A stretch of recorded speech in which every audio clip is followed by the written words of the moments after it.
nebaza Katonda okubanga yansobozesezza okufuna points 11 UCD. Nasobola okufuna obubonero 15. Nebaza Katonda yansobozesezza okufuna obuwanguzi. Sinza okutuyamba okukola obulungi ekiseera ekisinga twesiga Katonda mu bintu bye tukola ate n'okufa eyo nnyo ku baana. Olwaleero tuli mu kujaganya nga akimezezza okwenjala nga State High School Mukono Katonda kitukoledde twatuza abaana 214 mu ddala erya senior 4 era nga bonna abayitidde mu first grade. Twagala okwebaza Katonda ku baana abo abaana 18 bafunye 8 mu subjects 8 aggregates 8 mu subjects 8 ate abaana basatu kubo ne bamalayo buli wamu bafunye kamu ne bafuna 10.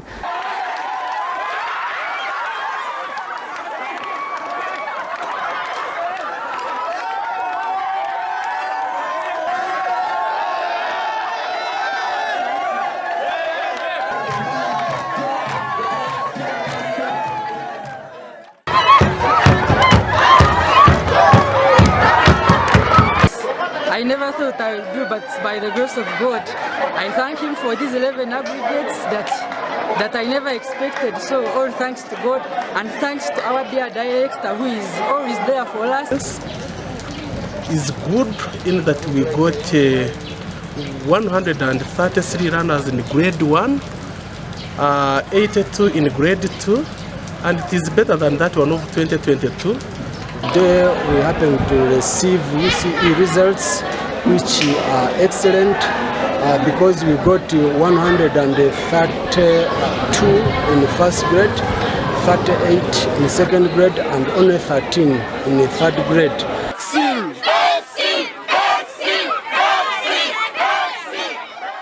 Obubonero 10 era nebaza abasomesa bange okunsomesa mpozi n'essomero okuteekawo facilities ne batusobozesa okusoma obulungi.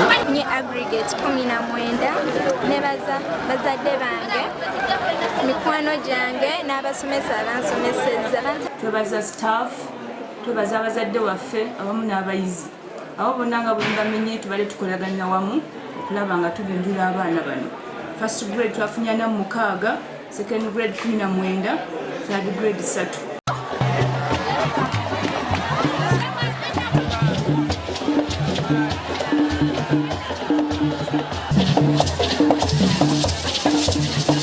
Mwana yakoze 8, mulindwa Arafa yakoze 8, tumwebaliza ddala.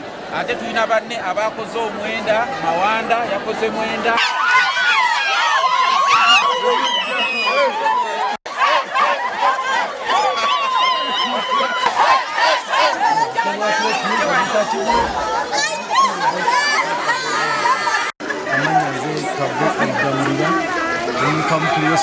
St. Jude Secondary School Masaka kyabakuza twavunye first grade 75 kubayizi 9 abatuula omwaka ogwedde.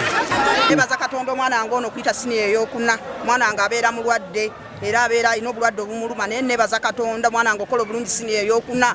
Yaŋŋamba maama njagala kutula siniya 6 naŋŋamba njagala mukyala Kabanda owulira mpeeyo kabbasale owulira era kye musaba.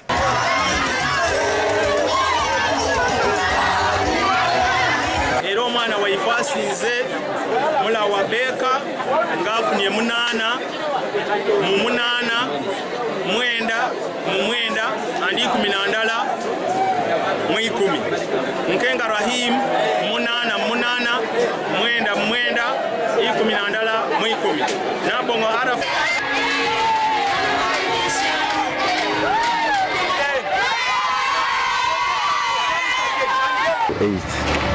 And what made me get 8 for 8 is hard work, determination, and endurance.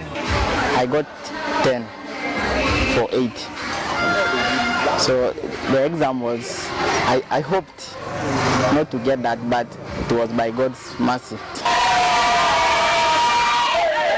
I have got 10 in 8, having the second, and I'm so happy. I thank our beloved parents because if it wasn't for their support, we wouldn't be here. So we are grateful that our candidates who sat last year managed to score 97 first grades. The best had 8 in 8, and the rest, who were 24, had second division. Abaana bakoze bulungi nnyo kubanga tubadde ne division 2 zokka, division esooka n'eddako ey'okubiri. Era asinze wuuno afunye 8 gwona kamu kamu.